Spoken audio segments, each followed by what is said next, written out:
So while nature provided a gentle nudge for some and segmented sleep meant you might not need a violent jolt, for those with pressing schedules in medieval towns and cities, a more proactive approach was needed. This is where you encounter the fascinating and frankly, rather charming figure of the professional knocker-upper. Yes, that was a real job. Imagine putting that on your resume. Your skill set, waking people up, your tool of the trade. Often a long stick, sometimes with a piece of wire or a hard knob at the end, or just your knuckles rapping insistently on a window pane. These individuals were literally paid to go around at appointed hours, typically in the pre-dawn darkness, and wake up their clients. You'd pay a small fee, perhaps weekly, and then they would add your address to their route. Their job was simple but often vital. Don't stop knocking or tapping until they were sure you were actually awake.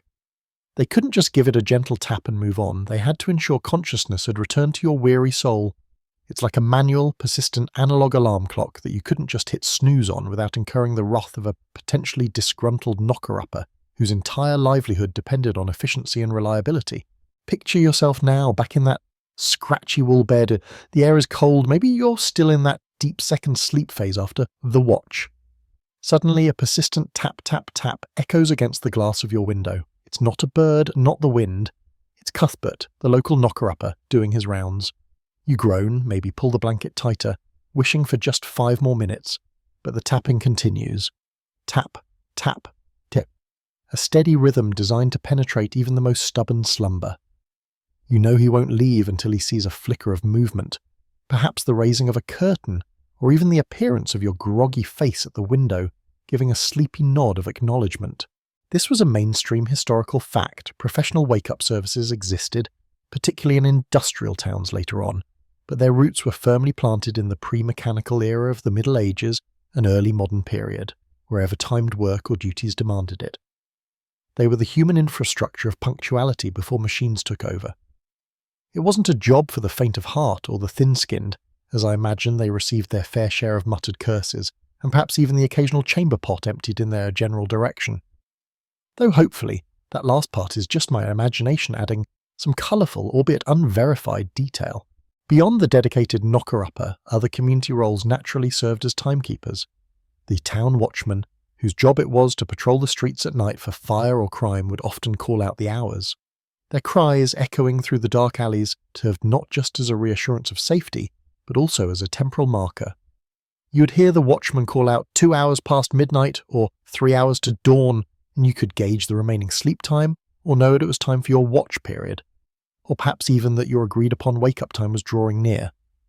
This vocal announcement of time is a quirky tidbit that highlights how public space and community roles were intertwined with the measurement and communication of time. Monasteries, as mentioned, were pioneers in scheduled living, and they developed their own systems. Bells were crucial. The ringing of the monastery bell marked the hours for prayer, the divine office, throughout the day and night, including matins and lauds in the deep of the night or pre-dawn. These bells weren't just for the monks. Their sound carried across the surrounding countryside, providing a temporal framework for the villagers and farmers who lived nearby. You might not know the exact hour, but you knew that when the great bell of the abbey rang at a certain cadence, it was time for the first prayer service, and therefore, probably time for you to start thinking about getting your day underway, especially if your work was tied to the natural light that would follow soon after. Historians still argue whether the exact timing of these monastic bells was truly uniform, and how widely their temporal influence spread beyond the immediate vicinity of the monastery. Did everyone within earshot regulate their lives precisely by them, or were they just general markers in a more flexible day? It likely varied greatly depending on location and profession, but the bells were undoubtedly one of the most significant public time signals available to ordinary people. Imagine the sounds of a medieval town or village waking up. It's not the sudden blare of car horns or the rumble of distant traffic. It's the crowing of roosters, nature's original alarm clock, though notoriously unreliable for specific times. The first hesitant bass from sheep, the distant clanging of a hammer from an early rising smithy, maybe the clash of water from someone drawing from the well.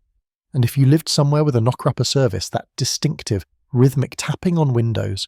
Each sound was a thread in the woven tapestry of the morning, a signal that the quiet darkness was giving way to the day's activity. It was a sensory awakening, not just an auditory one. You felt the chill in the air, smelled the wood smoke starting to drift from chimneys as the first fires were lit for warmth and cooking.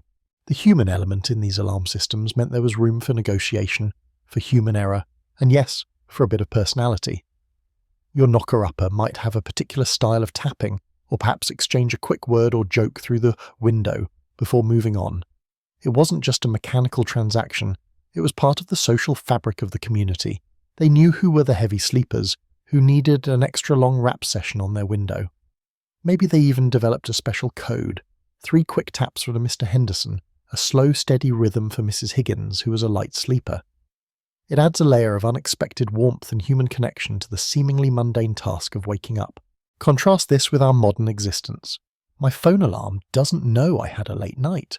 It doesn't care if I'm dreaming a particularly nice dream about finding a $10 bill in an old coat pocket. It just screams at me at the predetermined second. There's no human touch, no understanding, just the cold digital mandate to wake up.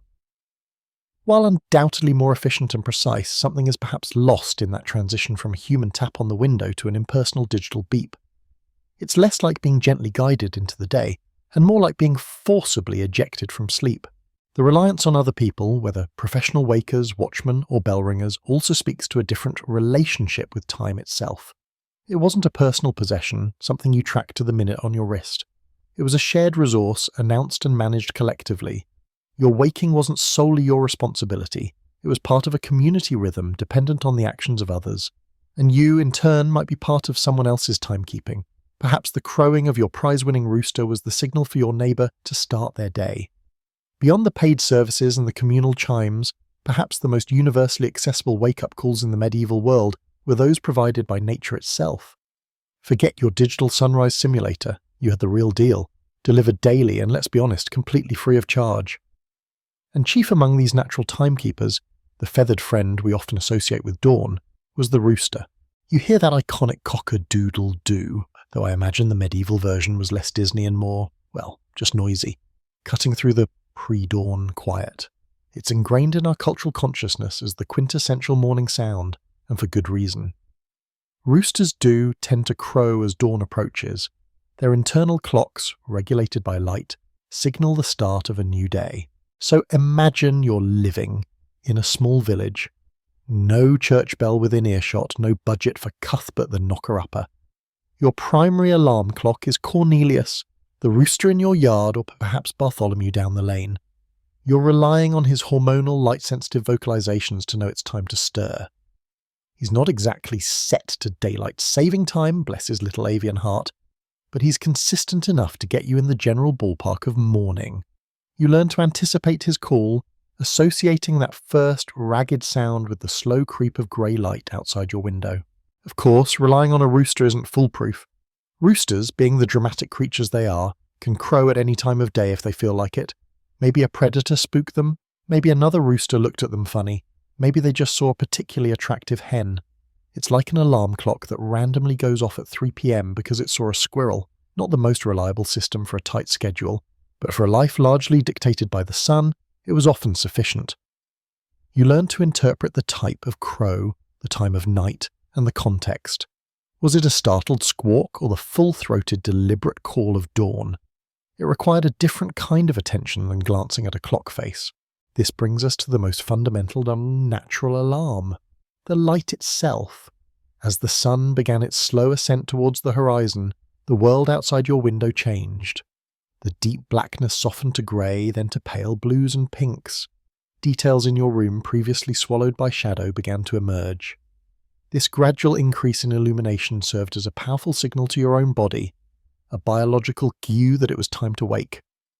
You didn't need numbers or hands on a dial, your very biology was calibrated to the solar rhythm. Life unfolded largely between sunup and sundown, with the deepest parts of the night reserved for sleep, punctuated by that possible watch period we talked about earlier. The changing length of days throughout the year also dictated a shift in the daily rhythm.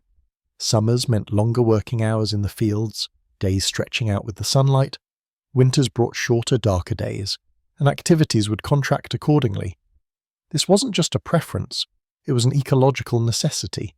You couldn't harvest crops in the dark, and artificial light was expensive and limited. So your waking hours naturally expanded and contracted with the seasons, a flexible schedule imposed by the planet's tilt. It's a mainstream historical fact that medieval life, particularly in rural areas, was deeply governed by the cycles of the sun and seasons. Time wasn't a constant abstract thing, it was fluid, tied directly to the environment. Other animal behaviours could also serve as subtle cues. The dawn chorus of birds, starting tentatively and building into a crescendo, signalled the approaching day. Livestock stirring in the barn, the lowing of cows ready to be milked, the bleating of sheep, these sounds were part of the symphony of waking. You'd also notice changes in temperature, the air getting cooler just before dawn, or perhaps the dew forming on the grass. These were all natural phenomena woven into the fabric of morning. A quirky tidbit is how some cultures developed sophisticated knowledge of specific bird calls or animal patterns that correlated with certain times or transitions in the day, almost like reading nature's clock. Historians still argue whether these natural cues were sufficient for managing the increasingly complex tasks of medieval society, or if they created a bottleneck that spurred the invention of more precise timekeeping devices. Was reliance on roosters and sunlight a charming, functional system for a simpler time, or was it a source of constant low-level inefficiency that needed solving? It's hard for us, living in a world of atomic clocks, to truly appreciate the subtle art of telling time by the angle of light through a window or the specific squawk of a bird. Consider the sensory experience. You wake not to a jarring electronic tone, but to the slow diffusion of light, the subtle shift in temperature, the distant sound of a rooster, perhaps the rustling of straw as the animals in your own small barn begin to stir. You might hear the neighbour's dog bark, or the creak of a cart on a nearby track starting its journey. It's a layered, organic awakening, less abrupt than being ripped from sleep. It's like the world itself is gently nudging you awake rather than shouting. And think about the implication. If your wake-up call is a rooster, your neighbour's is also a rooster, or maybe a different rooster. The timing isn't personal, it's shared. Everyone in the immediate vicinity is operating on roughly the same schedule, set by these external natural cues. This fosters a different kind of community rhythm, perhaps more synchronized in some ways than our modern, individually scheduled lives. We all wake up to our own private alarms, retreating into our personal bubbles. They woke to the shared sounds of the dawning world. The sun itself, of course, was the ultimate clock. Before sundials were common or accurate for everyone, and long before mechanical clocks, the position of the sun in the sky was the primary indicator of time during the day. But as an alarm clock, only really at dawn. You wouldn't exactly sleep through sunrise unless you were incredibly ill or perhaps, ironically, exhausted from working too late by unreliable lamplight. The sun was less of an alarm to wake you up and more of a constant time reference once you were awake. It was the rooster and the increasing light that initiated the process. It's funny to think that for centuries a bird and a star were the cutting edge of personal time management technology. You couldn't exactly ask Siri what time the sun was coming up tomorrow. You just had to trust the rooster had done his homework. Or more accurately, trust that his biological programming was running smoothly. So while humans devised clever methods like knocker-uppers and bells, the most fundamental, widespread and ancient alarm systems remained exactly where they started. In the natural world, a symphony of light, sound and instinct guiding humanity out of the darkness, day after day for millennia. It makes you wonder if our ancestors had fewer problems with hitting snooze, primarily because hitting a rooster was a less appealing option than hitting a button. Beyond the paid services and the communal chimes, perhaps the most universally accessible wake-up calls in the medieval world were those provided by nature itself. Forget your digital sunrise simulator. You had the real deal, delivered daily and, let's be honest, completely free of charge. And chief among these natural timekeepers, the feathered friend we often associate with dawn, was the rooster. You hear that iconic cock-a-doodle-doo, though I imagine the medieval version was less Disney and more, well, just noisy. Cutting through the pre-dawn quiet, it's ingrained in our cultural consciousness as the quintessential morning sound, and for good reason. Roosters do tend to crow as dawn approaches. Their internal clocks, regulated by light, signal the start of a new day. So imagine you're living in a small village. No church bell within earshot, no budget for Cuthbert the knocker-upper. Your primary alarm clock is Cornelius, the rooster in your yard, or perhaps Bartholomew down the lane. You're relying on his hormonal light-sensitive vocalizations to know it's time to stir. He's not exactly set to daylight saving time, bless his little avian heart, but he's consistent enough to get you in the general ballpark of morning. You learn to anticipate his call, associating that first ragged sound with the good slow creep of grey light outside your window. Of course, relying on a rooster isn't foolproof. Roosters, being the dramatic creatures they are, can crow at any time of day if they feel like it. Maybe a predator spooked them. Maybe another rooster looked at them funny. Maybe they just saw a particularly attractive hen. It's like an alarm clock that randomly goes off at 3 p.m. because it saw a squirrel. Not the most reliable system for a tight schedule, but for a life largely dictated by the sun, it was often sufficient. You learned to interpret the type of crow, the time of night, and the context. Was it a startled squawk or the full-throated, deliberate call of dawn? It required a different kind of attention than glancing at a clock face. This brings us to the most fundamental natural alarm, the light itself. As the sun began its slow ascent towards the horizon, the world outside your window changed. The deep blackness softened to grey, then to pale blues and pinks. Details in your room, previously swallowed by shadow, began to emerge. This gradual increase in illumination served as a powerful signal to your own body, a biological cue that it was time to wake. You didn't need numbers or hands on a dial. Your very biology was calibrated to the solar rhythm. Life unfolded largely between sunup and sundown, with the deepest parts of the night reserved for sleep, punctuated by that possible watch period we talked about earlier. The changing length of days throughout the year also dictated a shift in the daily rhythm. Summers meant longer working hours in the fields, days stretching out with the sunlight. Winters brought shorter, darker days, and activities would contract accordingly. This wasn't just a preference. It was an ecological necessity. You couldn't harvest crops in the dark, and artificial light was expensive and limited. So your waking hours naturally expanded and contracted with the seasons, a flexible schedule imposed by the planet's tilt. It's a mainstream historical fact that medieval life, particularly in rural areas, was deeply governed by the cycles of the sun and seasons. Time wasn't a constant abstract thing, it was fluid, tied directly to the environment. Other animal behaviours could also serve as subtle cues. The dawn chorus of birds, starting tentatively and building into a crescendo, signalled the approaching day. Livestock stirring in the barn, the lowing of cows ready to be milked, the bleating of sheep. These sounds were part of the symphony of waking. You'd also notice changes in temperature, the air getting cooler just before dawn, or perhaps the dew forming on the grass. These were all natural phenomena woven into the fabric of morning. A quirky tidbit is how some cultures developed sophisticated knowledge of specific bird calls or animal patterns that correlated with certain times or transitions in the day, almost like reading nature's clock. For instance, knowing that a particular bird call reliably happened just before the first hint of light, or that certain insects became active only after the sun had cleared the horizon by a specific amount. It was a kind of ecological literacy that's mostly lost to us today, replaced by apps and notifications. They were the original biohackers, I suppose, just trying to figure out when to get out of bed using feathered and furry cues. Historians still argue whether these natural cues were sufficient for managing the increasingly complex tasks of medieval society, or if they created a bottleneck that spurred the invention of more precise timekeeping devices.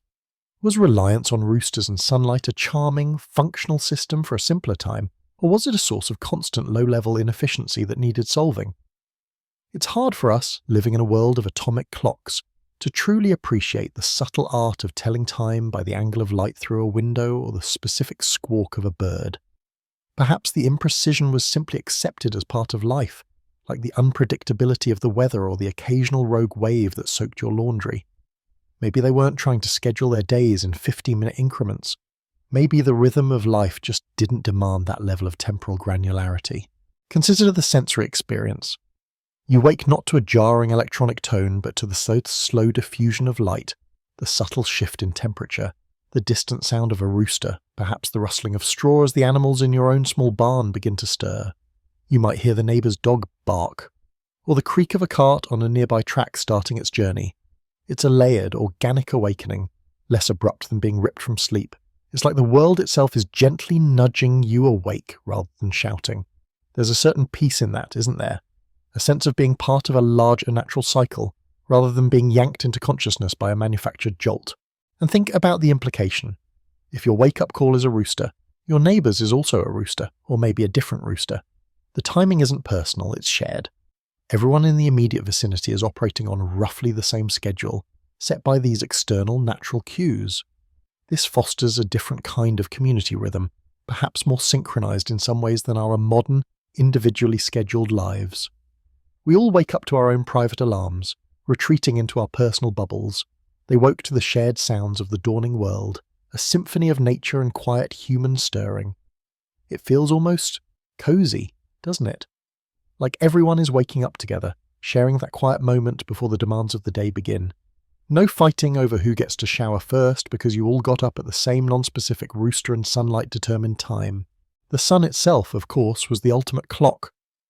Before sundials were common or accurate for everyone, and long before mechanical clocks, the position of the sun in the sky was the primary indicator of time during the day, but as an alarm clock, only really at dawn. You wouldn't exactly sleep through sunrise unless you were incredibly ill, or perhaps ironically exhausted from working too late by unreliable lamplight. The sun was less of an alarm to wake you up, and more of a constant time reference once you were awake. It was the rooster and the increasing light that initiated the process. It's funny to think that for centuries a bird and a star were the cutting edge of personal time management technology. You couldn't exactly ask Siri what time the sun was coming up tomorrow, you just had to trust the rooster had done his homework. Or more accurately, trust that his biological programming was running smoothly. Let's hope Cornelius the rooster wasn't a night owl, or you'd be in for a very confusing morning. So while humans devised clever methods like knocker-uppers and bells, the most fundamental, widespread and ancient alarm systems remained exactly where they started. In the natural world, a symphony of light, sound and instinct, guiding humanity out of the darkness, day after day for millennia. It makes you wonder if our ancestors had fewer problems with hitting snooze, primarily because hitting a rooster was a less appealing option than hitting a button. And let's face it, turning off the sun is considerably harder than flipping a switch. It makes you appreciate the quiet persistence of nature's gentle nudge, doesn't it? So we've gently stirred with the natural world, the rooster, the sun, the symphony of dawn. But as societies grew larger, more complex, and frankly, a bit more demanding of people showing up somewhere at roughly the same time, relying solely on the feathered alarm or the creeping light wasn't always sufficient. You needed something a bit more controllable, a bit less likely to be confused by a passing fox. This is where humanity's ingenuity, often spurred by the simple need to wake up on time, really began to shine, or drip as it were. Enter the water clock or clepsydra if you want to get fancy about it. These weren't medieval inventions. Oh no, these babies go way back. We're talking ancient Egypt, Babylonia, Greece, long before the clanking gears and springs of later mechanical marvels. People were harnessing the steady, predictable flow of water to measure time. It's such a beautifully simple concept when you think about it. Water dripping or flowing at a constant rate from one container to another. You just mark the receiving container at intervals, and voila! You have a way to tell how much time has passed based on the water level. It's like a really slow hourglass, but with liquid instead of sand, and slightly messier probably. Now, how do you turn a time-measuring device into an alarm clock? That's where things get clever. The basic principle involved setting up the clepsydra so that when the water reached a certain level, it triggered something else. This could be anything from a simple float that rose high enough to point to a marker, to much more elaborate mechanisms. For instance, some versions had the rising float connect to a lever system. When the water lifted the float to the desired height, the lever would tilt. What did the lever do? Well, depending on the design, it could drop pebbles into a metal bowl, creating a clatter, or it could open a valve to release a rush of water into a waiting receptacle, creating a splash or driving a small wheel that made noise. Imagine it. You're setting your ancient alarm for dawn. You fill the main reservoir knowing it will slowly drip into the secondary container overnight. You carefully position the trigger mechanism, maybe a delicate lever balanced precariously, waiting for the float to nudge it, so that when the water reaches the mark you've calculated corresponds to sunrise, it will activate. Perhaps it releases a handful of small bronze balls that tumble down a chute and land in a resonant copper pot with a satisfying clang, clang, clang. A rather different sound profile than a rooster, certainly, perhaps less organic and more intentional. It's not exactly a gentle wake-up call, but it definitely gets the job done. One of the most famous examples of an advanced water clock comes from ancient Greece. See Ctesibius of Alexandria, a brilliant inventor in the 3rd century BCE, is credited with developing highly sophisticated clepsydrae that were far more accurate than earlier versions and incorporated complex mechanisms, including gear systems and even animated figures. These could do things like display the time on a dial that rotated as the water flowed, or trigger various effects at specific hours. It's a mainstream historical fact that Ctesibius significantly advanced the technology of water clocks, paving the way for more intricate mechanical timepieces much later. His work essentially turned a simple bucket with a hole into a piece of precision engineering, or at least precision for the era. It's like going from a dripping faucet to a precisely calibrated IV drip. While Ctesibius's water clocks were marvels of engineering, they were likely expensive and complex, not something every farmer or baker would have owned. But simpler versions could still serve as alarms. Even just a container designed to fill at a specific rate and then tip over when full, perhaps spilling its contents into a noisy bucket below, could function as a crude wake-up call. You just needed a consistent water source and enough ingenuity to set up the tipping mechanism. This wasn't just about waking people up, it was used in other contexts too. In ancient Roman courts, water clocks were used to time speeches, ensuring everyone got a fair, measured amount of time, though I can picture some senators trying to subtly jiggle the mechanism to slow down the flow if they were losing an argument. My esteemed colleagues' arguments are so compelling, they might say, kicking the table leg accidentally on purpose. They simply must be given more time for the water to reflect their depth. A quirky or fringe tidbit about water clocks is that some later designs, particularly in the Islamic Golden Age and medieval China, incorporated truly elaborate automated features. Picture this, a massive water clock in a public square, not just showing the time but having little doors that opened each hour to reveal figures, or even triggering music or releasing bronze balls into a pool. Some were designed with alarm mechanisms that involved complex systems of weights, pulleys, and sound effects, making them almost theatrical. While these were often public timekeepers, the underlying principles of triggered mechanisms could be adapted for personal or monastic use. Imagine having a little automaton pop out and clap tiny cymbals when it was time to wake up. A bit creepy, perhaps, but definitely effective. Historians still argue whether the development of sophisticated water clocks in the ancient world was primarily driven by practical needs like scheduling work and religious rituals, or if it was also a status symbol, a demonstration of technological prowess and wealth. Were these complex alarm systems a necessary tool for managing early complex societies, or were they simply expensive toys for the elite who wanted to show off their mastery over time? It's a chicken and egg situation. Did the need for precise timing drive the innovation, or did the innovation create a desire for more precise timing? It's hard to say definitively, especially since the written records from these periods are often incomplete or focused on the grand rather than the mundane. The problem with water clocks, especially simpler ones, was accuracy. The flow rate could be affected by temperature, water viscosity changes, the pressure of the water in the reservoir, and whether the tiny hole got clogged by sediment or stray insects. Imagine relying on your water clock alarm, only for a spider to build a web near the outlet overnight, slowing the drip to a crawl and causing you to sleep in for hours, or the temperature dropping unexpectedly, making the water thicker and the flow slower. "Darn it, Bartholomew the spider," you would exclaim, shaking your fist at the ceiling. "I missed my shift because of your shoddy engineering." You needed a consistent, reliable drip, and achieving that required careful maintenance and precise construction. Not exactly a set-it-and-forget-it device like your smartphone alarm.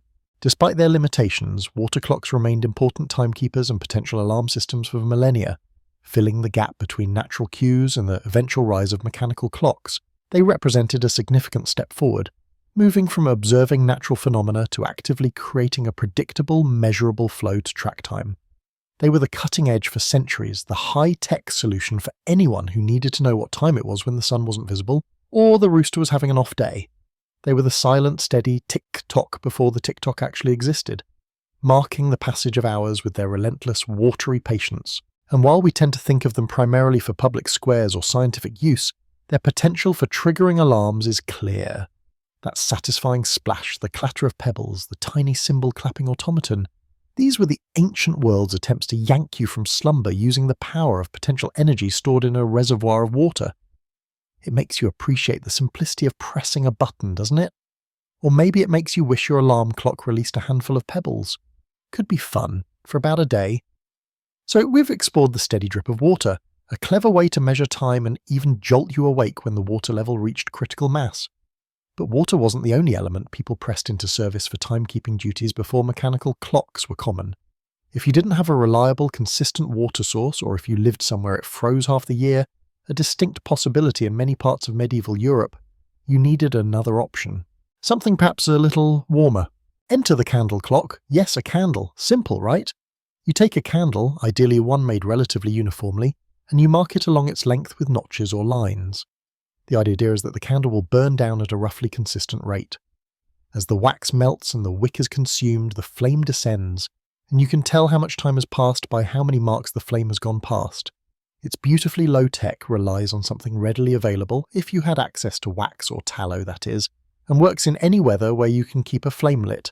No frozen water, no tricky plumbing, but how, you might ask, do you turn a simple time-measuring candle into an alarm clock?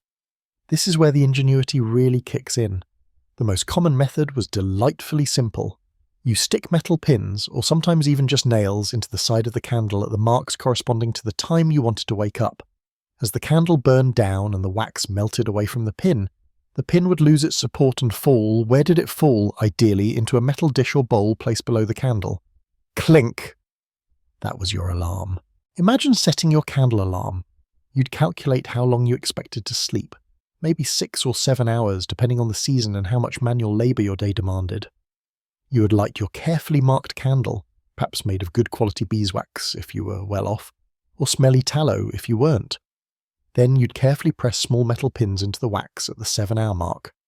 You'd place the candle securely in its holder, position the metal bowl underneath, extinguish any other lights, and settle into your straw mattress, drifting off to the faint scent of burning wax and the soft hypnotic flicker against the wall. You sleep soundly, trusting the slow, silent consumption of the wax to bring the inevitable clink at the appointed time. It certainly adds a bit of jeopardy to your sleep, wondering if the pin will actually fall or just get stuck in a weird wax clump. A mainstream historical fact is that candle clocks were used for timekeeping in various parts of the world, from China to medieval Europe. King Alfred the Great of England, for instance, is famously said to have used calibrated candles to measure time in the 9th century. His method involved candles of a specific size and weight, carefully shielded from drafts, supposedly burning for a set number of hours each. Whether he used them for alarms is less certain, but the principle was certainly established. Controlled burning as a timekeeping mechanism. Now, for a quirky or fringe tidbit. While pins falling into a bowl were the most common alarm method, some descriptions hint at slightly more elaborate candle clock arrangements, though perhaps more for public or monastic timing than personal alarms. There are mentions, particularly from East Asia, of candle clocks where the burning flame ignited a fuse at a certain point, which then set off a small firecracker or another noisemaker. Imagine relying on that. Yep, just setting my alarm. Fizz. Bang. Okay, good to go. You'd probably wake up the whole neighbourhood, and maybe yourself with a mild case of singed eyebrows. Historians still argue whether candle clocks were ever truly reliable enough for precise timekeeping or alarms, especially in domestic settings where drafts, inconsistent candle quality, and varying wick thickness could dramatically alter the burning rate. Were they a practical tool for scheduling, or more of a rough indicator of time passed, perhaps primarily useful for monks needing to know when to wake for prayers in the dark? The evidence is often anecdotal or comes from idealized descriptions, making it hard to gauge their real-world accuracy and widespread use as reliable alarms for ordinary people. You'd hope your wake-up time wasn't too critical if you were relying on a tallow candle on a windy night. Beyond simple candles, other methods involving fire and controlled burning could potentially be adapted for timing or even rudimentary alarms. Oil lamps with calibrated oil levels or specific wick lengths could offer a similar, albeit less precise, way to measure time as the oil was consumed. If you set up a system where a certain drop in oil level caused a float to trigger something, perhaps tipping a small container of pebbles, much like the water clock, you could create another fire-based alarm. These methods weren't about striking a specific hour on a dial, but rather measuring a duration of time, perfect for someone needing to wake up after a set period of sleep, regardless of the exact clock time. The key challenge, however, was consistency. Unlike water, which ideally flows predictably, fire is fickle. A sudden draft could make a candle gutter or burn faster. Impurities in the wax or tallow could create hotspots or slow the burn. A poorly trimmed wick could smoke excessively or burn unevenly. Relying on a candle clock for a crucial appointment would be like relying on a snail race to catch a train. Theoretically possible, but fraught with potential delays. "Sorry I'm late, boss, my snail got distracted by a particularly tasty leaf." Or in this case, "Sorry sir, my candle had a bit of a wobble and burned an hour too fast." Despite these limitations, the candle clock represented another step away from purely natural time cues like the sun. It allowed for time measurement and duration tracking in the dark, indoors, or when the weather was bad. It gave people a degree of control over their schedule, even if that control was approximate. It was a personal, portable timer, a small flickering beacon in the pre-dawn darkness, patiently burning down towards that critical moment when a little piece of metal would surrender to gravity. These fire-based methods, while perhaps less celebrated than the grand water clocks or the later mechanical marvels, were part of the patchwork of timing devices available in the medieval world. They speak to a human need to impose structure on the day and night, to create artificial markers in the flow of time when the natural ones weren't sufficient.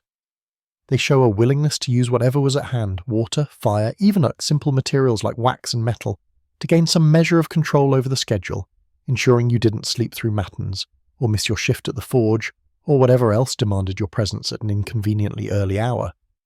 And they certainly made your bedroom smell interesting. Probably not lavender and chamomile. More like rendered animal fat or slightly smoky wax.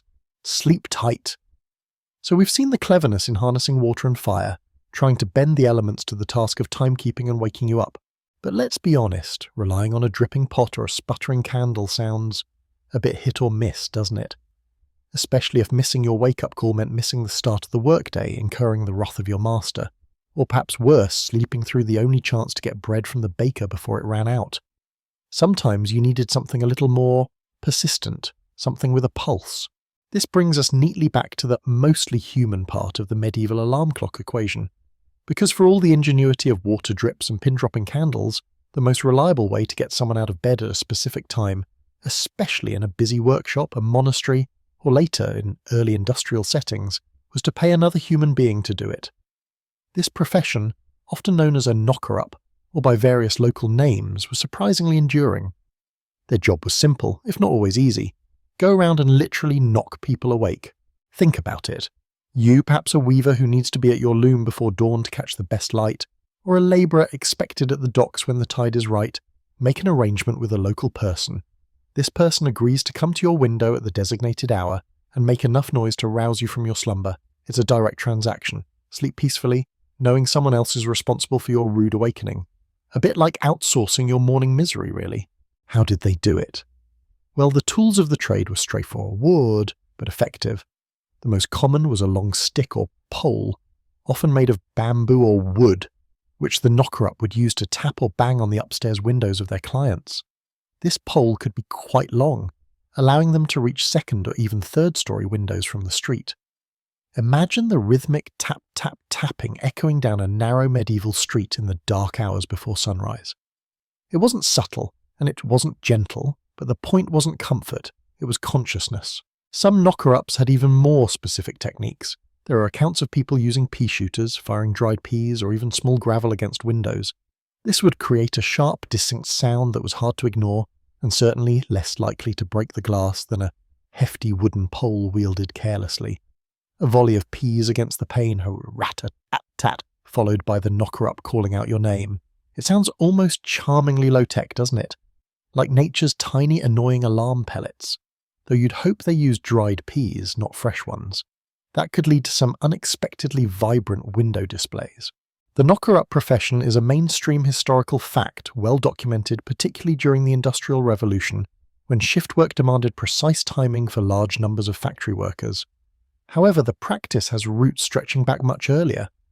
In medieval monasteries, for instance, monks known as the excubators, or watchers, had the duty of waking their brethren for the night offices, ensuring everyone was up for matins and lauds, often starting long before dawn.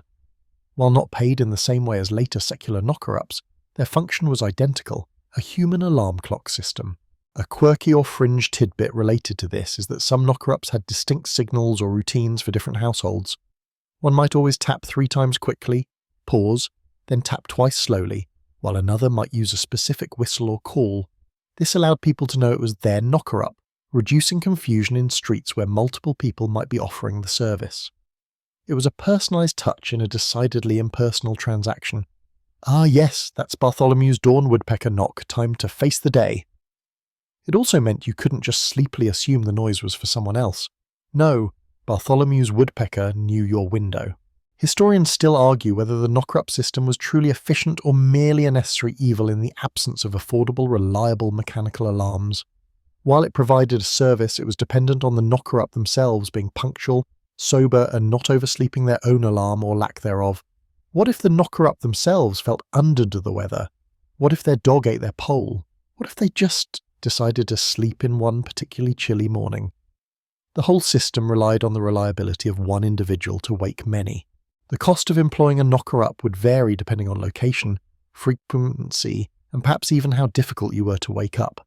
If you were known as a particularly deep sleeper, requiring extra banging and shouting, you might find your rates creeping up.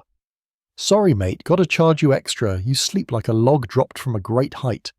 It wasn't a profession for the faint of heart, requiring walking potentially long, dark, cold or wet routes, often through less than pleasant parts of town, dealings with sleepy, grumpy clients who might not appreciate being violently roused from their dreams of, well, probably more sleep. This human method also highlights something crucial about time in the medieval period. It was often more fluid and task-oriented than our modern clock-driven schedules. You needed to be up one at dawn, or when the bell rings, or before the market opens. The knocker-up ensured you met these relative deadlines. They weren't necessarily waking you at precisely 4:17 a.m, they were waking you at the right time for that day's work, based on the changing seasons and the specific demands of your trade or community. It was a service rooted in the practicalities of daily life, rather than abstract numerical precision. Imagine their route, down cobblestone streets, past sleeping houses, maybe the occasional stray dog or night watchman. The only sounds might be their footsteps, the tapping pole, and the eventual groan or shout from a newly awakened client. They were the unsung heroes, or perhaps mildly resented nuisances, of the pre-dawn world, the ones who dragged you from the warmth of your bed into the cold reality of the day's work. They weren't powered by springs or water, they were powered by shoe leather, a bit of elbow grease, and the promise of a few coins. It's fascinating to think that this profession, so tied to the era before pervasive personal timekeeping, lasted well into the 20th century in some industrial areas. The need for a reliable wake-up call delivered with certainty outlasted centuries of technological development, proving that sometimes the simplest solution, a determined person with a stick, is the most effective, or at least the most accessible. Though I imagine trying to get my teenager up with a long stick, I might need a hazmat suit and perhaps a riot shield. Different era, different challenges. So you had the dedicated, often damp, human knocker-up, patrolling the pre-dawn streets, rattling windows and possibly your patience. A very direct, person-to-person service relying on the reliability of one individual and their pole to rouse you. But what about the wider community? What about the people who didn't hire a personal alarm? How did they know when the day was truly beginning, when certain tasks were supposed to start, or when, for example, the monks down the road were getting up for their incredibly early prayers? This brings us to a medieval timekeeper far more pervasive, more commanding, and arguably much louder. The church or monastery bell. For much of the Middle Ages, before mechanical clocks became commonplace and personal timekeeping was a luxury, life's rhythm, particularly in and around religious centres, was dictated by the tolling of bells. These weren't just calls to Gurip, they were the very pulse of the day and night. They marked the canonical hours, the fixed times of prayer and worship observed by monks, nuns, and clergy. These hours, like matins, lauds, prime, terce, sext, nun, vespers, and compline, punctuated the 24-hour cycle, and the earliest of these, matins or vigils, often occurred in the deep, dark hours before dawn, sometimes just after midnight, sometimes a few hours later. Either way, it was profoundly early. Imagine you live in a small village nestled near a monastery. The world is still and quiet, shrouded in darkness. The air is cold, maybe carrying the damp smell of the river or the earth. Suddenly, a deep, resonant sound begins to boom through the stillness. Dong, dong, dong.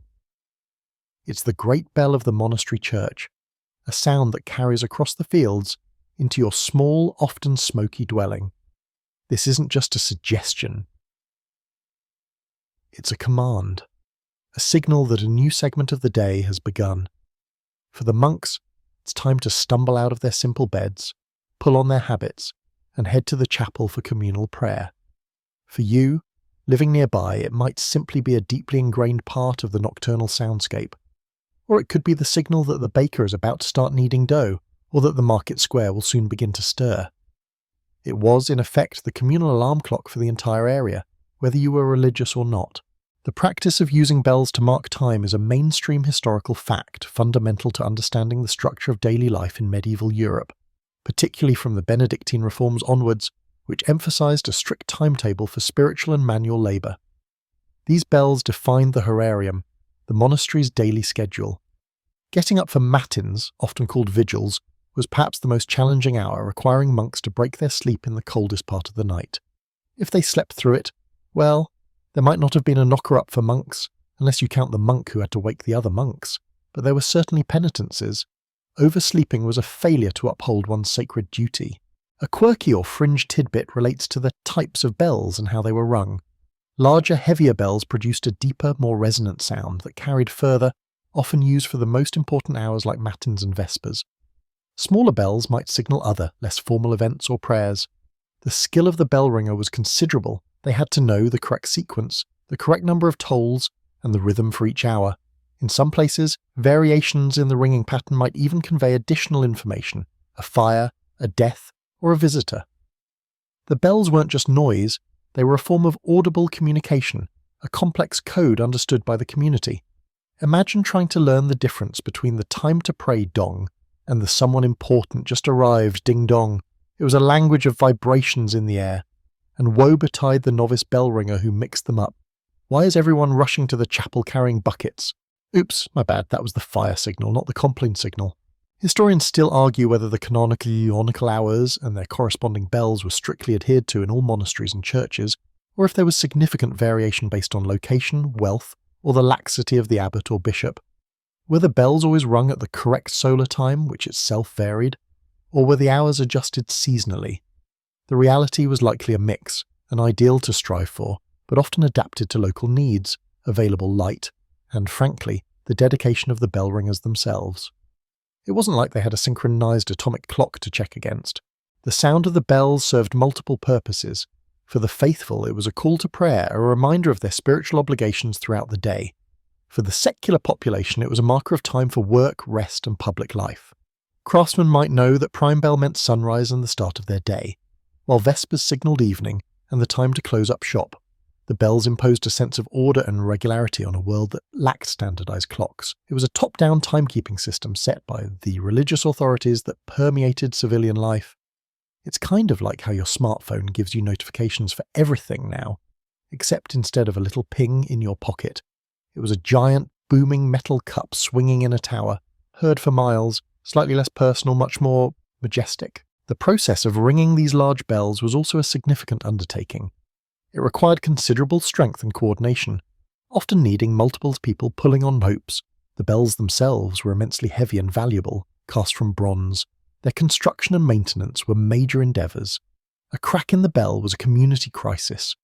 Imagine the poor soul responsible for the Christmas Eve matins bell suddenly hearing a clang followed by a thud instead of the expected dong, total chaos. Beyond monasteries, parish churches also had bells, though often fewer and smaller. These bells primarily marked times for services, like Mass, usually later into the morning than matins, funerals, weddings, and emergencies, but they still contributed to the overall soundscape of timekeeping. In a town, the combined ringing from multiple churches would create a complex, sometimes cacophonous symphony of time signals. You'd need a good ear to distinguish between St. Mary's noon bell and St. Peter's noon bell, especially if they rang at slightly different times due to, human bell ringers not being perfect machines. The reliance on bells highlights how time was experienced communally and religiously in the Middle Ages. It wasn't your personal clock ticking away on your wrist. It was the shared rhythm of the community, often dictated by the needs of prayer. You woke when the bell told you to wake, you worked until the bell told you the next prayer hour had arrived, and you went to bed after the final bell of compline. It was a very different concept of being on time compared to our modern scramble to catch a train or attend a precisely scheduled online meeting. Unless, of course, you were a knocker-up, then you were probably waking people before the bell started, just to get a head start. Efficiency paradoxes, medieval tea larval style. This system, while effective for setting a general rhythm, wasn't about precision as we know it. The exact time the bell was rung might vary with the seasons, as sunrise-sunset times changed, the weather, sound carries differently in fog, or simply the energy levels of the bell ringer that day. But it provided a framework, a shared reference point for daily activities. It was reliable enough for most purposes, ensuring that communal prayers happened, markets opened roughly on time, and everyone knew, broadly speaking, what part of the day or night it was. The resonant dong, dong of the church or monastery bell was powerful, yes. It swept across the fields and through the sleeping villages, a grand public pronouncement of time, tying the community to the sacred rhythm of prayer. But what if you were inside? What if you needed to track time more granularly between those great bells? What if you were a scholar poring over manuscripts in a dimly lit scriptorium, or an alchemist tending to a slow-burning furnace through the night, or perhaps a particularly impatient cook waiting for something to finish simmering for exactly the right amount of time? You couldn't exactly ask the bell ringer to give you a little ding every 15 minutes.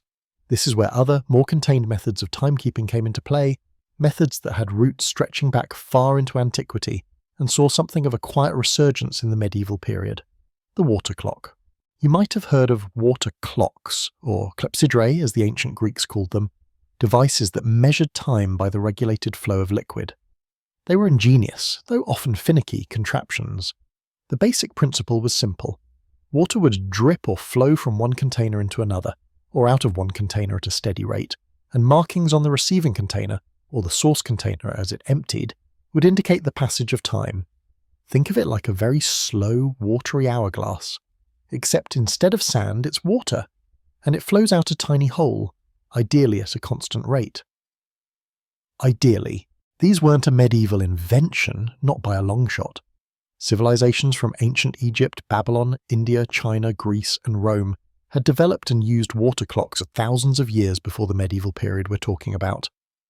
The knowledge of their construction and use persisted, sometimes through Byzantine or Islamic scholarship, finding its way back into Western Europe over time, particularly as monasteries and early universities fostered learning.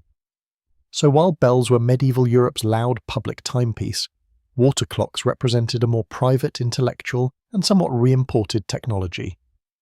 It was like bringing back a retro gadget from your great-great-great-great-grandparents' attic.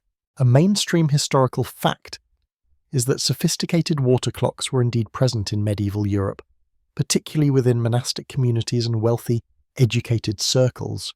They served as vital indoor timekeepers, crucial for maintaining precise schedules when sundials were useless, like at night or on cloudy days, and bells only marked broader intervals. Monks especially needed to know exactly when the next canonical hour arrived, not just around about when the bell was supposed to ring. They might use a water clock in the chapel or dormitory to keep track of the time leading up to matins or lauds, ensuring they weren't late for prayer, which, as we touched on, was a serious matter. Imagine rolling out of your cot in the absolute dark, shivering and trying to calculate if it's time for matins yet based on how many times you've heard Father Gregory snore. A water clock provided a slightly more reliable metric. The design varied. A simple one might just be a bowl with a small hole in the bottom placed in a larger vessel marked with hours. As the water level dropped in the bowl and it slowly filled the larger vessel, you could see how much time had passed. More complex versions involved inflow tanks to try and maintain constant pressure, and thus constant flow rate, floats that rose with the water level and pointed to time markings, and even gears. Yes, early gearing systems were sometimes incorporated to turn a dial or mechanism, anticipating later mechanical clocks. A quirky or fringe tidbit about these water clocks is the existence of truly elaborate automated versions. Imagine a water clock that didn't just measure time, but showed it with little moving figures or sounds. Descriptions from places like Byzantium and the Islamic world detail incredible devices where rising water would trigger mechanisms that made birds sing, doors open, or figures move. While perhaps less common in the earlier, simpler periods of the European Middle Ages, knowledge of these existed, and some attempts at replication likely occurred in major centres of learning, or at royal courts later on. It wasn't just a timepiece, it was a spectacle, a demonstration of mechanical prowess. Look at my clock. It doesn't just tell you it's 3 p.m, it makes a tiny knight salute you. A bit much perhaps, but definitely a conversation starter. These complex machines could potentially incorporate alarm features. A rising float could trip a lever that dropped a weight, which in turn might strike a gong or ring a small bell, thus serving as an actual alarm. Imagine a monk setting the water clock before he went to sleep, hoping the little clanging mechanism would wake him for vigils in the pre-dawn darkness. It beat having to rely solely on brother snoring loudly enough to shake the rafters. However, these water clocks were far from perfect. Their accuracy was notoriously difficult to maintain. The rate of water flow was affected by temperature. Water is thicker when cold. The changing water level in the source tank, less pressure as the tank empties and less ingeniously designed, evaporation, and simply the hole getting clogged with sediment or debris. They also required regular attention, refilling the water, cleaning the mechanism, resetting them at a known time, usually noon or sunset, verified by a sundial if possible. They were high-maintenance timekeepers. It was like having a pet that told the time, except instead of feeding it, you had to constantly pour water into it and hope it didn't get the medieval equivalent of a cold.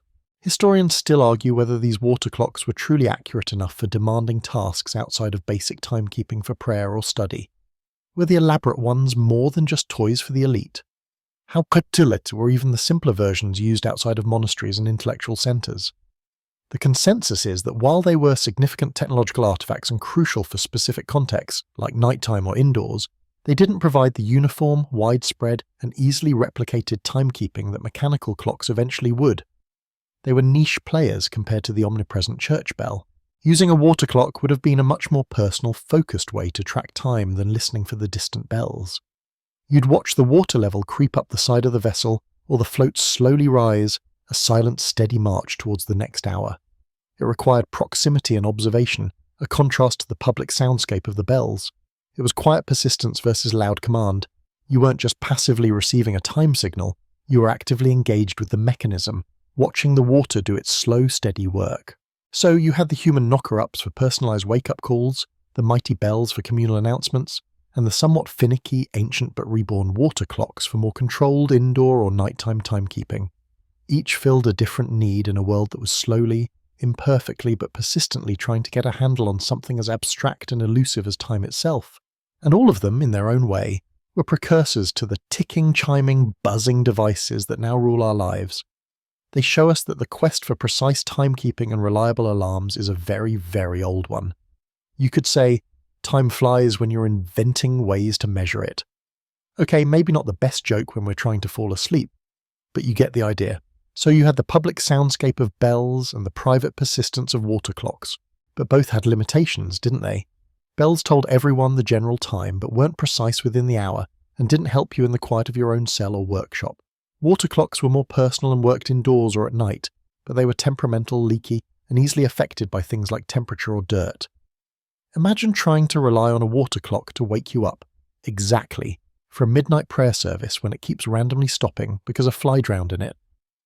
You needed something more reliable, something that wasn't dependent on the fickle flow of liquid or the position of the sun. And this is where, slowly but surely, a truly revolutionary technology began to emerge in the medieval period. The mechanical clock. Now, when you think mechanical clock today, you probably picture gears, hands sweeping across a dial, maybe a cuckoo popping out. These early medieval mechanical clocks were simpler, much simpler. They were born primarily out of necessity, and again the monasteries were often at the forefront. Remember how critical precise timekeeping was for monastic life?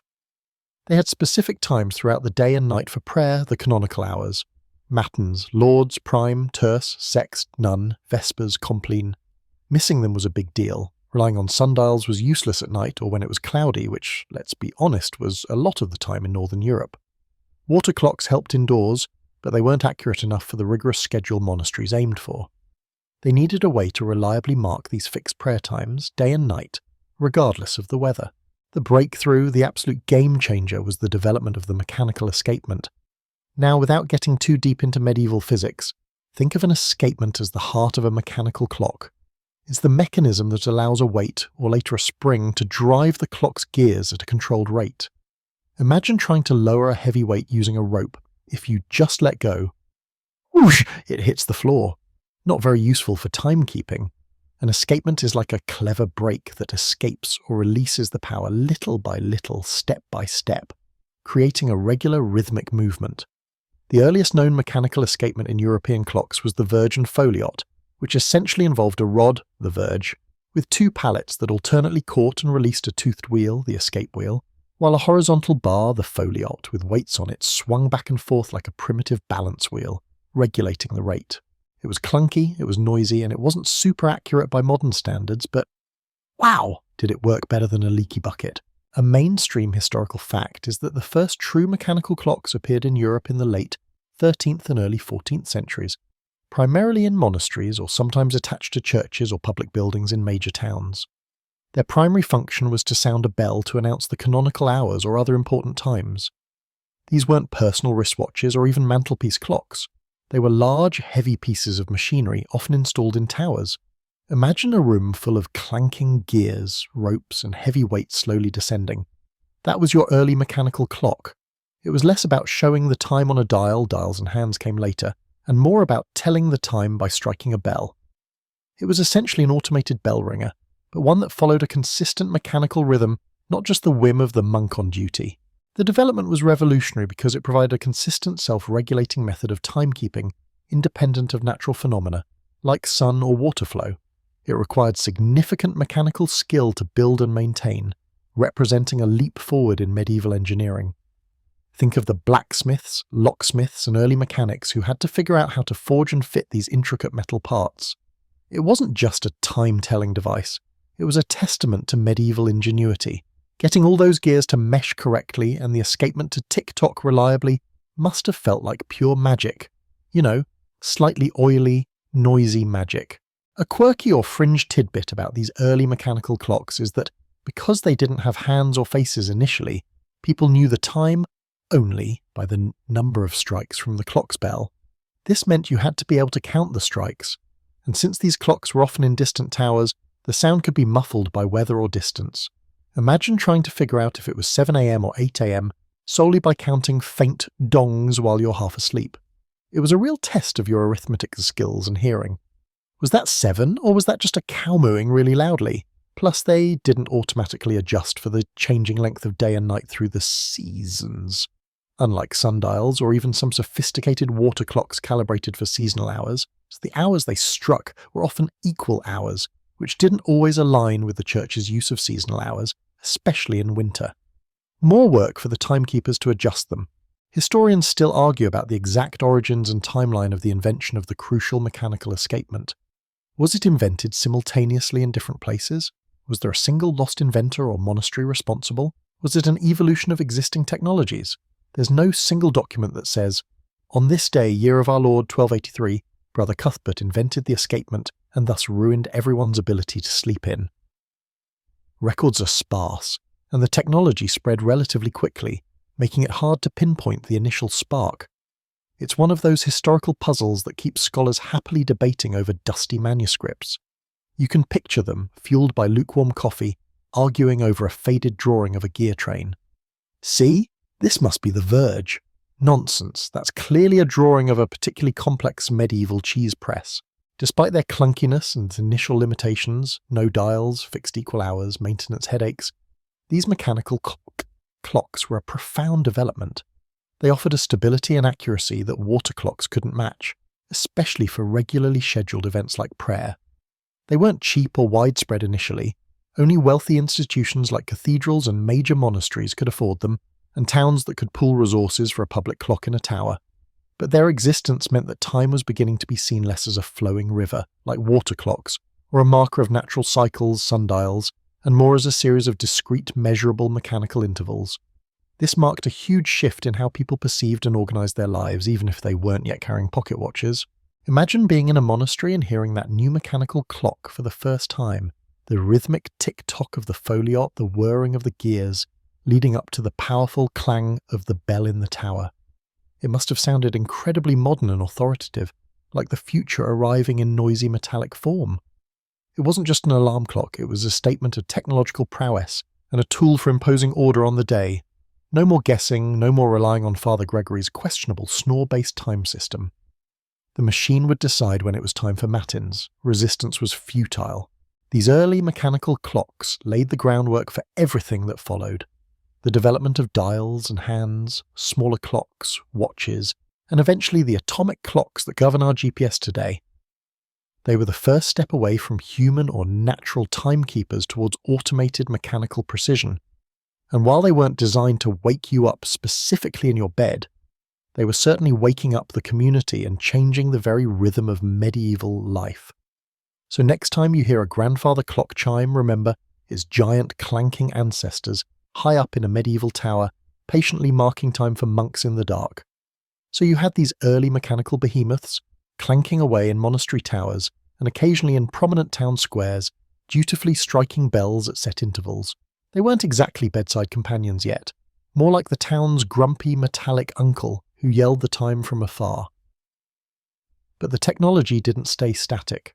Like any good invention, even a noisy, slightly inaccurate one, people started tinkering. Watchmakers, blacksmiths, ingenious monks, they refined the mechanisms.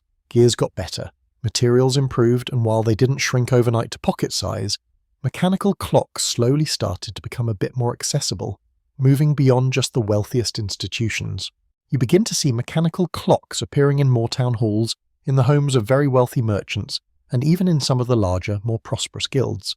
They were still incredibly expensive, status symbols of the highest order, like owning a medieval equivalent of a solid gold smartwatch, if smartwatches only told you the hour by hitting you on the head with a tiny hammer. But their mere presence, in more public and semi-public spaces, started having a ripple effect on daily life. It wasn't just the monks living by the bell anymore. Townspeople were increasingly orienting their day around the public clock's chimes. The most profound impact of the mechanical clock as it spread wasn't just telling the time, but fundamentally changing the nature of time itself as people experienced it. Remember those seasonal hours we talked about, where an hour was just 1/12 of the time between sunrise and sunset, meaning hours were longer in summer and shorter in winter? Sundials and water clocks could sometimes be adjusted with considerable effort and calibration to approximate these variable hours. But a mechanical clock with its consistent rhythmic escapement naturally ticks away equal units of time. Its gears don't care if it's the summer solstice or the winter equinox, they turn at the same rate. This mechanical consistency started to push society towards the concept of equal hours. 24 hours in a day, each one 60 minutes long, regardless of the season. This seems utterly obvious to you now, living in a world of atomic clocks and time zones. But it was a huge mental shift. Imagine your workday being longer in the summer just because the sun was up longer. That was the norm. Now, with the clock in the tower reliably dinging away equal hours, people had a new, unchanging measure. A mainstream historical fact is that the spread of mechanical clocks in urban centres during the 14th and 15th centuries was a major catalyst in the transition from variable seasonal hours to fixed equal hours. This shift wasn't instant or universally adopted overnight. Farmers still relied on the sun, and many aspects of rural life remained tied to natural cycles. But in towns, where trade, craft, and administration were becoming more complex, having a standardized, predictable measure of time became incredibly useful. Market opened at the same hour every day, regardless of sunrise. Guilds could set standardized working hours. People could schedule appointments knowing exactly how long an hour would be. You could even start paying people by the hour, which was a whole new ballgame for labour. Okay, Geoffrey, I'll give you 3 pence for 4 equal hours of ditch digging. Don't try to stretch it into 5 seasonal winter hours. I'll know. This imposed a new rigidity on the day. Instead of the day unfolding organically from dawn to dusk, punctuated by church bells or mealtimes determined by light, it was being chopped up into discrete uniform blocks by the clock. The sound of the town clock became the soundtrack of urban life. It told you when to start work, when to break for lunch, maybe, when to stop work, when the town gates closed. Your life started dancing to a mechanical beat. A quirky or fringe tidbit about this era is how people initially reacted to this new rigid time. Some sources suggest there was a degree of psychological adjustment required. Living by the sun and seasons felt more natural, more aligned with the body's own rhythms, or lack thereof if you slept in. Living by the incessant external mechanical chime of the tower clock felt artificial, perhaps even oppressive to some. It was like suddenly being told your entire day was now micromanaged by a giant noisy machine you couldn't reason with. You couldn't just decide the sun was almost set so you could finish your task. The clock bell rang the end of the workday, and that was that. It imposed a collective discipline that hadn't existed before. Imagine complaining to your boss, but the sun was still up, and him just pointing mutely towards the clock tower. Brutal. Historians still argue whether the widespread adoption of equal hours was primarily a consequence of mechanical clocks making them practical, or if broader societal and economic changes like the growth of wage labour and complex commerce were already pushing towards standardization, and the clock arrived at the right time to facilitate it. Was the clock the driver of this new time discipline, or merely the perfect tool for a society that was already starting to crave it? It's a bit of a chicken and egg situation, debated endlessly in tweed-filled rooms.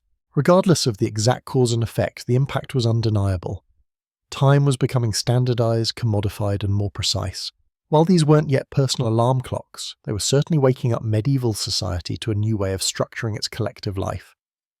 The seed of the modern concept of time, so a linear, measurable, abstract quantity, was being planted, one clang of the tower bell at a time. You weren't just sleeping through the night, you were sleeping through a fixed number of equal hours, as measured by the machine.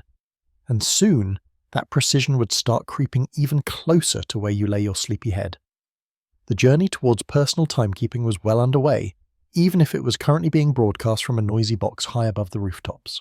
The massive clocks in the church towers and town squares were certainly revolutionizing urban life, bringing that new, standardized rhythm to the streets. But what about you, sitting by your own hearth, maybe working late on a tapestry or trying to read by the flickering light of a rushlight? You couldn't exactly pop down to the town square every time you wanted to know if it was time for supper or bedtime prayers, could you? The need, or perhaps more accurately, the desire, for timekeeping to get a little more personal started to emerge. Shrinking those giant, weight-driven mechanisms was no easy feat.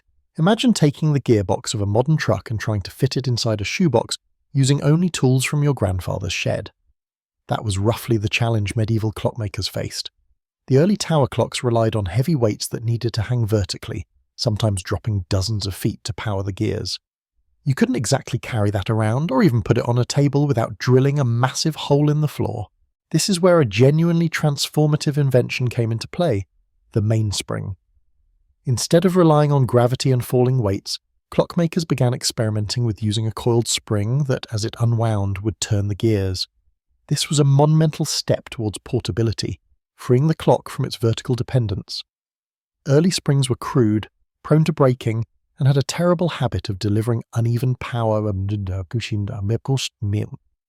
They were strong when fully wound, but weakened considerably as they unwound, making the clock run fast at first and then slow down. Imagine your modern watch speeding up for an hour after you wound it, then gradually ticking slower and slower until it stopped. Maddening. To counteract this uneven spring tension, another ingenious device was developed, the fusee.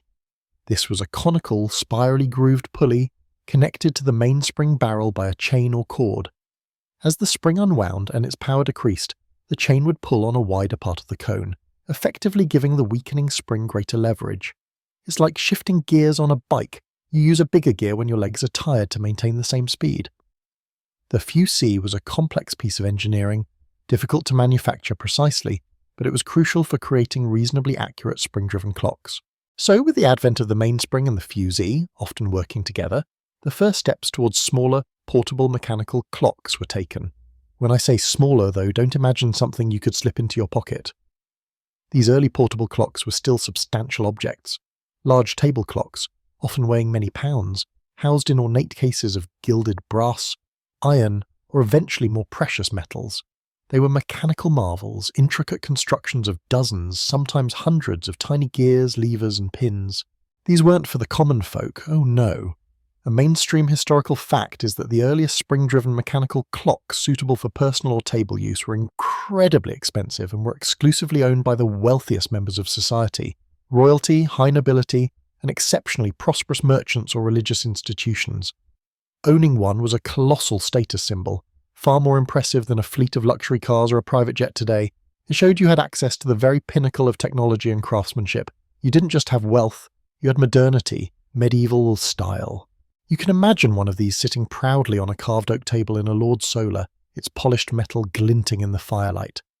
It might have a single hand pointing to the hour, maybe some decorative bells and perhaps even an astrolabe or calendar mechanism incorporated into its design. The ticking sound would be quite pronounced in a quiet room, a constant mechanical heartbeat marking the passage of time in this new regular way. They were as much works of art and demonstrations of power as they were functional timekeepers. A quirky or fringe tidbit is that because these early portable clocks were so sensitive to movement and temperature, and because the spring's fusee technology was still being perfected, they were often surprisingly inaccurate compared to the large weight-driven clocks, or even good sundials. Some historical accounts suggest they could gain or lose several minutes, even hours per day. You might set your fancy gold-plated table clock in the morning, and by evening it could be wildly off from the reliable dings of the town tower. People often kept a sundial handy, perhaps mounted right on the clock's case, to periodically check and reset their expensive mechanical marvel. It was like buying the latest smartphone but still needing to double-check the time with your old flip phone because the smartphone battery died every hour. Historians still argue whether the initial drive for these portable clocks was primarily a practical one, the genuine need for accurate timekeeping away from the town centre, or if it was more about conspicuous consumption and the desire to possess the latest, most complex technological gadget available, regardless of its practical utility. Was it function-driving form or status-driving purchase? It's a fascinating little debate about human motivation and the adoption of technology in an age so different from our own. Regardless, the technology was moving, albeit slowly and expensively, towards bringing timed regularity into private spaces. The mechanical beat was no longer confined to the public square. It was creeping into the private chambers of the elite. This wasn't quite an alarm clock yet. Setting it to wake you at a specific time was still a far-off dream for most people. But the concept of a personal mechanical device dictating time was born. The journey from the town tower to your bedside table was underway, albeit a long and winding one measured in ounces of gold and pounds of brass. So you had these early fancy spring-driven clocks, right? Sitting on your lordly table looking impressive, but maybe, just maybe, not telling the exact same time as the church tower or the sun. They were a leap in technology, sure, moving away from weights, but they still had a major wobble when it came to keeping a steady beat. The escapement mechanisms of the time, like the verge and foliot we touched on earlier, were functional but inherently imprecise. They ticked, but they didn't tick-tock with the kind of unwavering rhythm needed for true accuracy. The problem was the regulator, that little part of the clock that controls the speed at which the gears turn. The early ones were like trying to control the speed of a car by randomly jiggling the steering wheel. It wasn't a smooth, consistent motion. Enter one of the true game changers in timekeeping history, the pendulum. Now you might remember old Galileo Galilei, the guy who liked looking at stars and dropping things off leaning towers. Legend has it, as a young man in a cathedral, maybe Pisa, he noticed a lamp swinging from the ceiling. Despite being pushed with different forces or starting at different heights, it seemed to take the same amount of time for each swing. This property, called isochronism, the tendency of a pendulum to swing back and forth in a regular period regardless of the amplitude of its swing, as long as the swings aren't too big, was the key. It wasn't Galileo who built the first practical pendulum clock, though. That credit usually goes to Christiaan Huygens, a Dutch scientist in the mid-17th century, a bit past the strictest medieval period. But the impact on the lineage of mechanical clocks, including table clocks, is immense and worth following. Huygens figured out how to connect a pendulum to a clock's gear train and escapement, creating a regulator that was infinitely more stable and consistent than anything before. Imagine replacing that jiggling steering wheel with cruise control. Suddenly, mechanical clocks could achieve levels of accuracy that were previously only dreamed of. A mainstream historical fact is that the introduction of the pendulum improved the precision of mechanical clocks so dramatically that they went from being minutes or even hours off per day to being potentially only seconds off. This was monumental. For the first time, mechanical timekeeping was more accurate than sundials or hourglasses over long periods, though you still needed to check against the sun sometimes due to slight variations, like the equation of time. But we don't need to go down that rabbit hole right now. You're trying to sleep, not get a PhD in horology. Adapting the pendulum for smaller clocks, especially the spring-driven ones, presented its own unique challenges. Pendulums need to hang and swing freely in a vertical plane. Easy enough for a tall, weight-driven clock in a hallway or a church tower. Not so easy for a table clock you might want to move, or that sits on furniture that isn't perfectly level. Early attempts to make pendulum-horn table clocks often involved complex linkages or short high-frequency pendulums that weren't as accurate as the longer ones. Some clockmakers even tried using balance wheels, which are essentially tiny oscillating weights on a spring, as regulators instead of pendulums for portable clocks, a technology that would eventually lead to watches, but initially they weren't as accurate as a good pendulum. A quirky or fringe tidbit here is how much effort went into mitigating the pendulum's sensitivity to temperature and air pressure changes even in these early days. Materials expanded and contracted, changing the length of the pendulum rod and thus its swing speed. Clockmakers experimented with different materials and even complex, multi-part pendulum rods designed to compensate for temperature changes, ideas that were quite advanced for the time, and show just how serious they were about squeezing every last drop of accuracy out of these machines. You're dealing with physics problems that wouldn't feel out of place in a modern lab, just with hammers and files instead of computers. With the pendulum revolutionizing the regulator, table clocks got a significant upgrade. They could now be built to keep time with remarkable precision for the era. The mechanical heart beat steadier, driven by the consistent swing of the pendulum or a pendulum-like mechanism. These newer, more accurate table clocks became even more desirable. But as you might have guessed, they didn't suddenly become cheap. All that precision engineering, the intricate gears, the delicate escapements, and now the carefully calibrated pendulum linkage still required immense skill and expensive materials. So you, if you were someone who could afford one of these, now had a stunning complex machine on your table that wasn't just a status symbol, but was actually a genuinely useful, accurate timekeeper, provided you kept it level and stable. Imagine the quiet pride you'd feel, knowing your fancy clock was ticking away the seconds with a regularity that your ancestors couldn't have conceived. No more relying solely on the sun or guessing based on the fading light, or waiting for the distant, often unreliable, chimes of the town tower. Your time was, quite literally, your own to measure with unprecedented accuracy.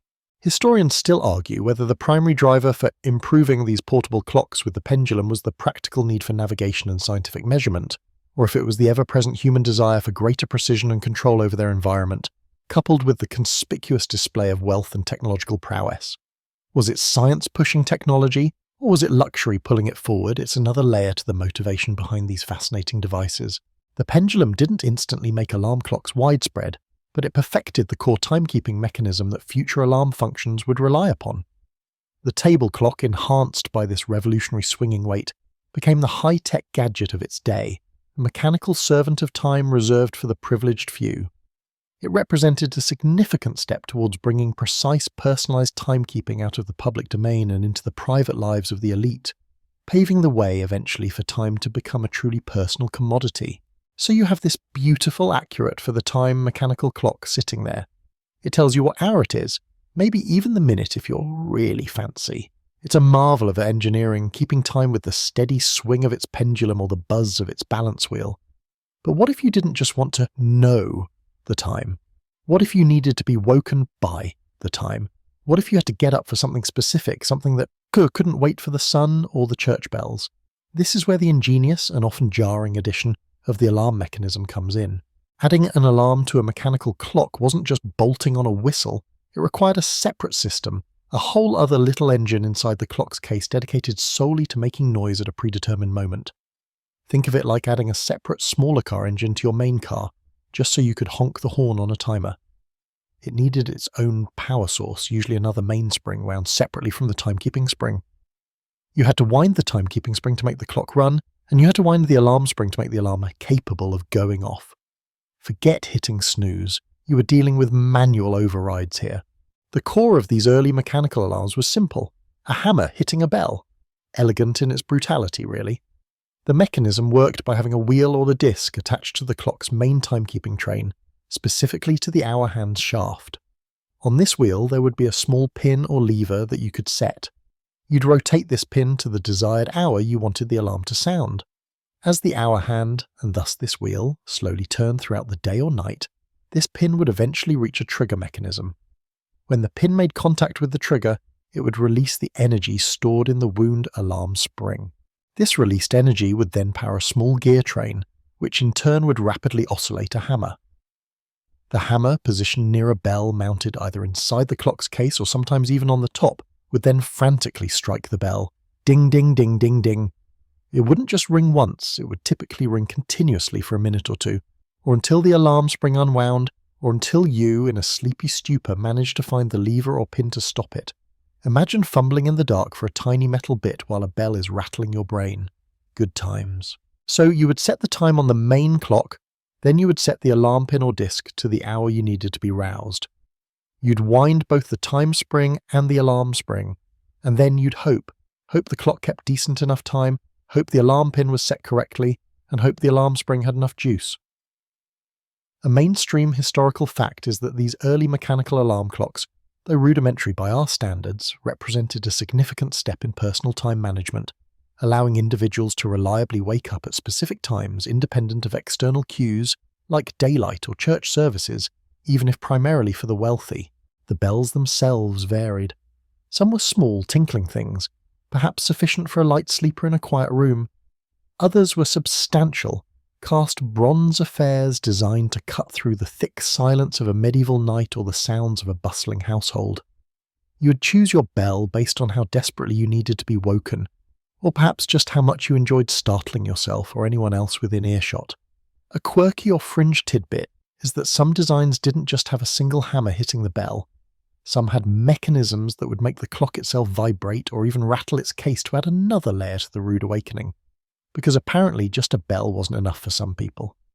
"Oh, you're almost awake. Let me just shake the furniture for you."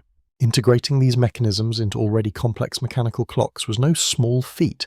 It required careful calculation of gear ratios, precise machining of small parts, and enough space inside the case for the extra springs, wheels, hammer, and bell. This added complexity, naturally, added to the cost. These were luxury items, status symbols that didn't just tell time, but also controlled it in a way. They offered a kind of temporal autonomy that was new and empowering, albeit for the privileged few. Think about the psychological impact of having this device. You could now plan your early morning activities with a degree of certainty previously impossible. Need to catch the tide? Alarm clock. Need to get to market before dawn? Alarm clock. Need to sneak out for a romantic tryst before the household stirs? Alarm clock. Oh, though perhaps a quieter one for that last one. This little bell, triggered by gears and springs, was a powerful tool in bending the day to your will, rather than being dictated by the sun. Historians still argue whether the initial demand for adding alarms to portable mechanical clocks came primarily from merchants and travellers needing to stick to schedules, or from monastery inhabitants who were already used to regulated schedules and saw it as a way to supplement manual methods like the monastic horologium we talked about earlier. Was it commerce or contemplation driving this innovation? Both groups clearly benefited, but which one provided the initial push remains a point of discussion. These early alarm clocks were not subtle. They were loud, mechanical beasts designed to jolt you from slumber. There was no gradual crescendo, no gentle melody. Just the insistent, repetitive clang of metal on metal. It was the medieval equivalent of someone standing over your bed banging pots and pans. You probably wouldn't sleep through it unless you were seriously committed to hitting snooze, which again required manual intervention, likely involving bruises. The integration of the alarm mechanism was a natural progression once accurate mechanical timekeeping became possible in a portable format. It transformed the timekeeping device from a passive indicator into an active participant in your daily schedule. It was the first step towards time not just being something you measured, but something that actively prompted you into action. And while the concept was simple, hammer, bell, trigger, its implementation was a testament to the growing sophistication of clockmaking and the increasing desire to master and control time in a personal sphere. So you had these fancy mechanical clocks, getting better, getting alarms, telling you the time with springs and gears. Very impressive. But don't think for a second that these whirring marvels suddenly made all the old ways of keeping time obsolete overnight. Not at all. The medieval world, especially outside the wealthy urban centres or the highly regulated monasteries, still relied heavily on methods that had been around for centuries, some even millennia. It was a mix-and-match approach to managing your day, kind of like how you still sometimes check your watch even though your phone is right there, just in case. Sundials, for instance, were still very much a thing. They are, after all, one of the oldest forms of timekeeping known to humanity, dating back to ancient Egypt and beyond. You'd find them on church walls, in monastery courtyards, even on portable rings or plates carried by individuals. They were reliable, free to operate, as long as the sun was shining, obviously, which, in northern Europe, could sometimes feel like a significant drawback, and crucially they provided a direct link to solar time. While mechanical clocks aimed for mean time, Sundials showed you the true solar time for that specific location. A mainstream historical fact is that sundials remained essential for calibrating and checking the accuracy of early mechanical clocks for a long time, as the clocks themselves weren't initially perfect timekeepers and would drift. You would literally set your clock by the sun, or at least by the sundial. It was like setting your fancy new digital watch by the slightly wonky clock on the microwave. Then there were water clocks, or clepsydra. These had an even more ancient lineage than sundials, used by the Greeks, Romans, and across Asia for thousands of years. The basic principle was simple: water dripping or flowing from one container to another at a relatively constant rate. Markings on the containers would indicate the passage of time. In the medieval period, especially in the Islamic world where clockmaking saw significant advancements, water clocks could be incredibly complex, featuring intricate mechanisms to regulate flow, display time on dials, and even trigger automata or sound alarms, often by dropping balls onto gongs. You might find simpler versions in Europe, perhaps used indoors or at night when sundials were useless. But water clocks had their own set of problems. The flow rate could be affected by temperature. Water gets thicker when cold, remember, or blockages. They needed refilling and regular calibration, and in regions that experienced freezing temperatures, they were about as useful as a chocolate teapot in July. Imagine setting your alarm with a water clock only for it to freeze solid overnight. You'd wake up late, cold, and probably quite annoyed. Oh, that's why they say don't mess with the flow? Moving into simpler, but still effective methods, you find candle clocks. These are exactly what they sound like. Candles with markings etched or embedded along their length. As the candle burned down, you could see how much time had passed based on which marking the flame had reached. King Alfred the Great in England is famously, perhaps apocryphally, said to have used candle clocks to time his prayers and studies in the 9th century.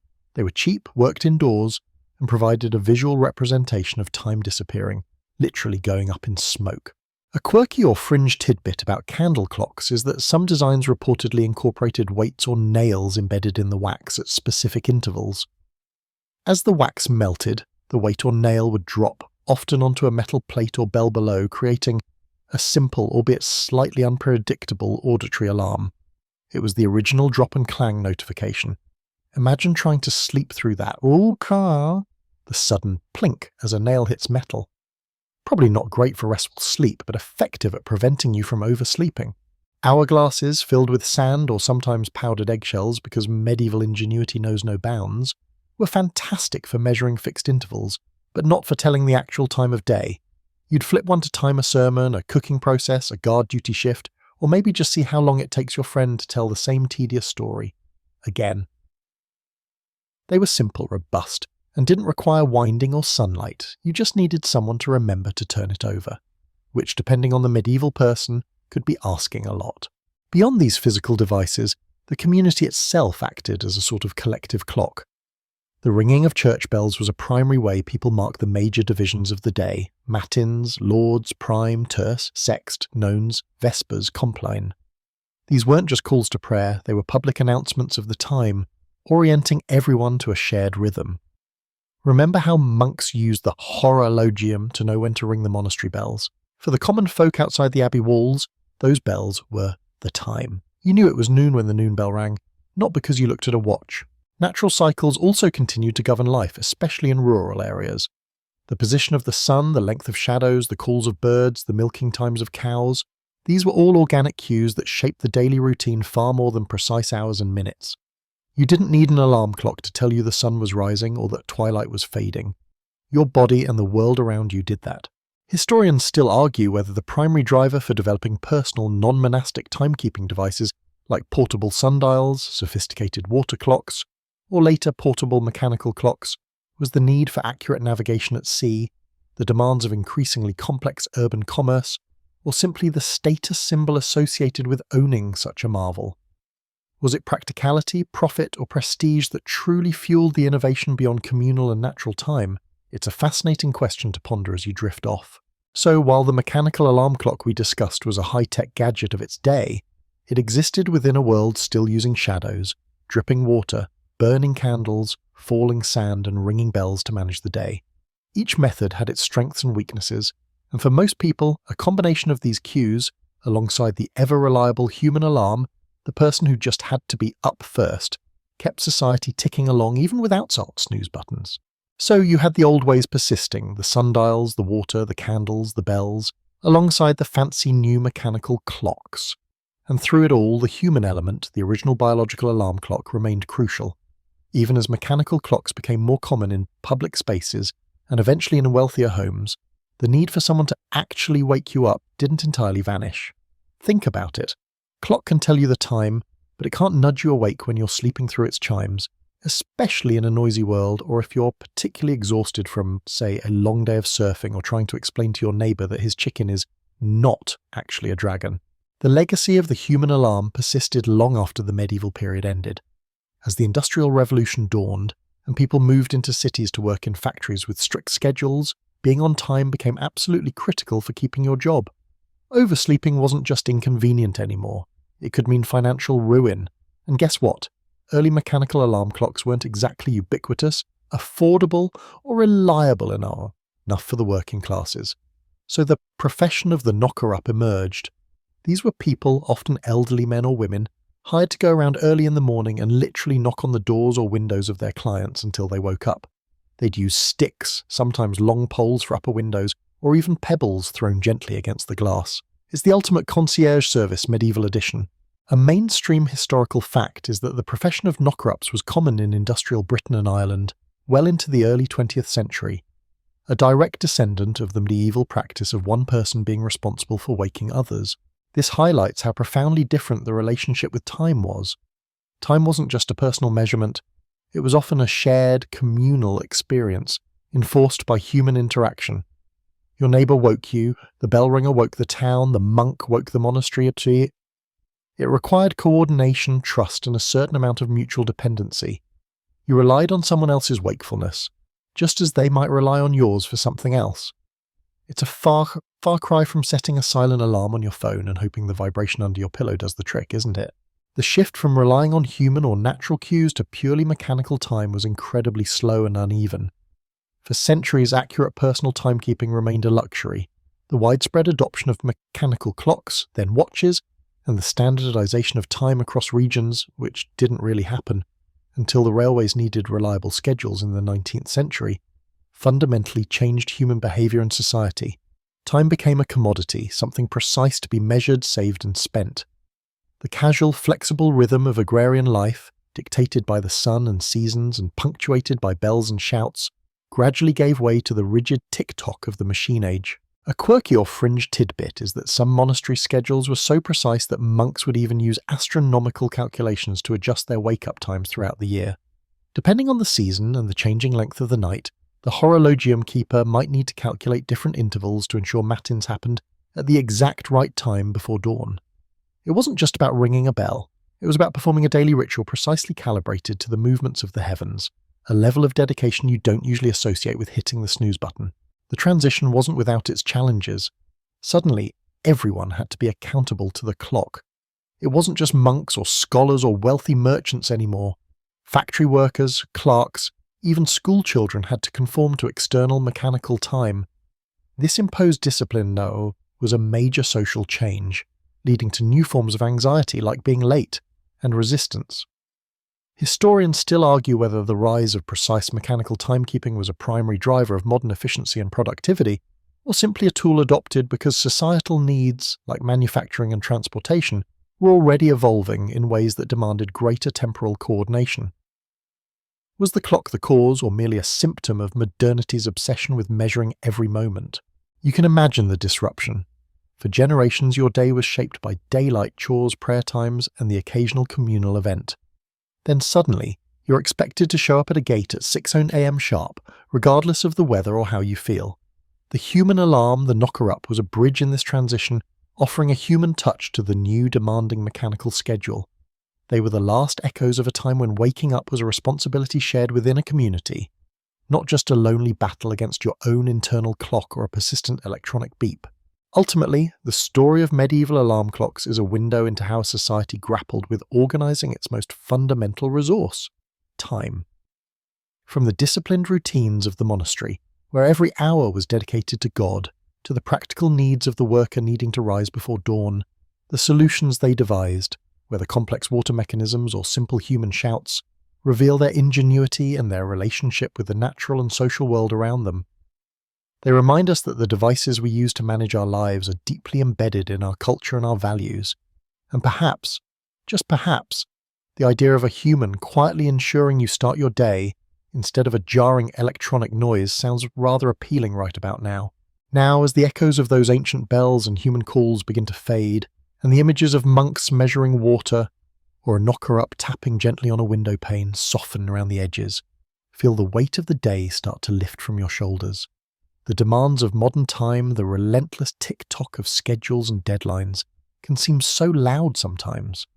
But for a little while tonight, you've stepped back to a different era, a time when the rhythms of life were maybe a little slower, a little more tied to the sun and the moon, and maybe, just maybe, a little kinder in their insistence on waking you up.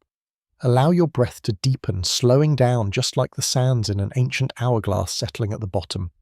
The stories are told, the history is complete for now. There's nothing more to track, nowhere else you need to be, nothing you need to do until morning finds you gently, in its own time. Let the quiet settle in. Let your mind unwind. The night holds you safe. Drift now. Drift into stillness, into sleep.